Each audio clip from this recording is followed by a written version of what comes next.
بسم الله والصلاة والسلام على محمد وعلى آله وصحبه ومن صار على نهجه. أما بعد، متتبعين الكرام، سوف نتكلم في هذه الحلقة علاج الزكام، علاج السعال، علاج سعال الأطفال، علاج بحة الصوت، علاج الربو وضيق النفس. علاج الزكام وسيلان الأنف: استنشاق، بخار، الحبة السوداء أي الصنوج المغلى بالماء يجفف سيلان الأنف، مداومته 3 مرات باليوم.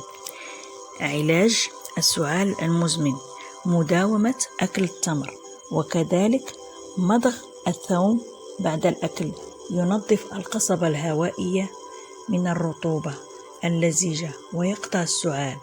وكذلك مضغ المسكة أي المسكة الحرة، أو عرق السوس مغلى بالماء شرابا، أو مداومة أكل الفستق أي بيستاش، أو شرب مغلى الفجل، أو أكل الجزر مسلوق.